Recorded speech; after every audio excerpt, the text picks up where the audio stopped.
Days after striking Iran's nuclear sites, President Donald Trump's focus remains on Tehran, only this time he shifted from nuclear power to politics. President Trump has vowed to make Iran great again and has hinted at a possible regime change. The president hailed the U.S. strikes as monumental success and also questioned whether Iran's current leadership was capable of delivering a better future for the country. In a Truth Social post, Trump wrote, quote, "It's not politically correct to use the term regime change, but if the current Iranian regime is unable to make Iran great again, why wouldn't there be a regime change?" End quote. In fact, in a separate televised address, President Trump even doubled down on his claim that Iran's nuclear enrichment facilities had been completely and totally obliterated. However, U.S. officials have offered a more cautious assessment, and Tehran has not yet detailed the impact publicly. Report to the world that the strikes were a spectacular military success. Iran's key nuclear enrichment facilities have been completely and totally obliterated. Now, Iran, on the other hand, has warned of retaliation, but has so far not struck back at U.S. targets directly. Speaking in Istanbul, Iranian Foreign Minister Abbas Araghchi said Tehran would respond in its own time. He also ruled out any return to diplomacy before Iran had, in fact, retaliated. The Islamic Republic of Iran condemns in the strongest terms the United States' brutal military aggression against Iran's peaceful nuclear facilities.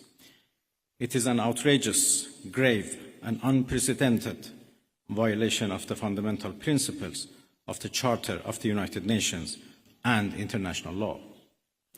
The warmongering and lawless administration in Washington is solely and fully responsible for the dangerous consequences and far-reaching implications of its act of aggression. Now, President Trump's warning follows Israel Prime Minister Benjamin Netanyahu's push around regime change in Iran. In fact, last week during an interview, he clarified that toppling the Iranian regime is not Israel's stated objective. However, it could be a result of escalating tensions between the two countries. Our primary objective is to stop the nuclear program and remove it as a threat. The second goal is to halt the advancement of ballistic capabilities, also to remove it as a threat. In the process, it's clear the regime is destabilizing. We're also hitting government-related targets and centers of power. You've seen this with the broadcast center, and there's more to come. But the matter of regime change is, first and foremost, up to the Iranian people.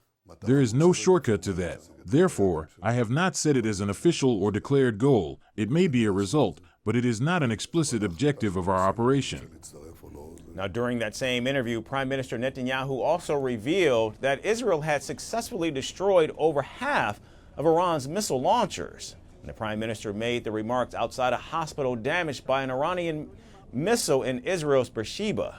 Comparing the two nations, he said, quote, "We hit nuclear and missile targets and they hit hospitals." I instructed that no one in Iran will have immunity. Beyond that, it's neither appropriate nor necessary to add more. Actions should speak louder than words. So with Operation Midnight Hammer, President Trump says he's dealt a blow to Iran's nuclear program. But now it's anyone's guess if President Trump is prepared to topple Iran's political infrastructure. Firstpost now available in 9 languages on YouTube. English, at $36 trillion. French, Le FMI, comme German, Geschäftsführenden Direktor, Hindi, $30 trillion kakaijmo. Indonesian, Pemerintah tanpa pemeriksaan. Italian, Sekali radikali. Japanese, $1 Portuguese, por causa do próprio balanço patrimonial. Spanish. Beautiful bill. Go to Settings, click on Audio Track and select the language of your choice. Be the first to know what's happening around you in your first language. Firstpost.